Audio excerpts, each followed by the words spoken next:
Nanguna si Police Brigadier General Andre Dizon, Regional Director ng Philippine National Police Bicol sa pagtaas ng watawat kaninang umaga sa Campo General Simeon Ola sa Legazpi City bilang pagunita sa araw ng pambansang watawat. Kasabay nito, sabay-sabay ding inawit ang Philippine National Anthem. Naroon sa seremonya ang command group at uniformed and non-uniformed personnel. Every May 28, meron tayong presidential proclamation kasi commemorating yung National Flag Day.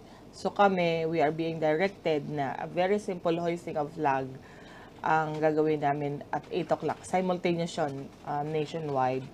So nagkaroon tayo ng hoisting of flag, singing of national anthem, and then just to remind us yung mga nakaraang, di ba, mga struggle ng ating mga national heroes.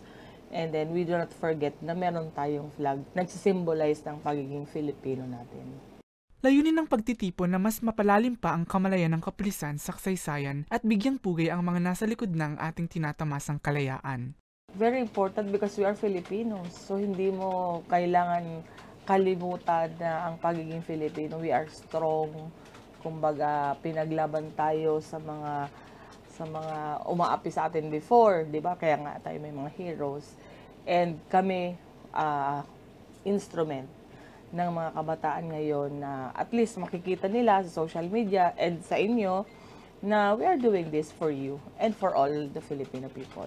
Taon-taon ay pinagdiriwang ang National Flag Day mula Mayo 28 hanggang Hunyo 12 bilang pagunita sa araw noong 1898 kung saan unang iwinagayway ang bandila ng Pilipinas kasunod ng tagumpay sa labanan sa Alapan. Para sa mga balitang Tatak Bicol, Mel Moral.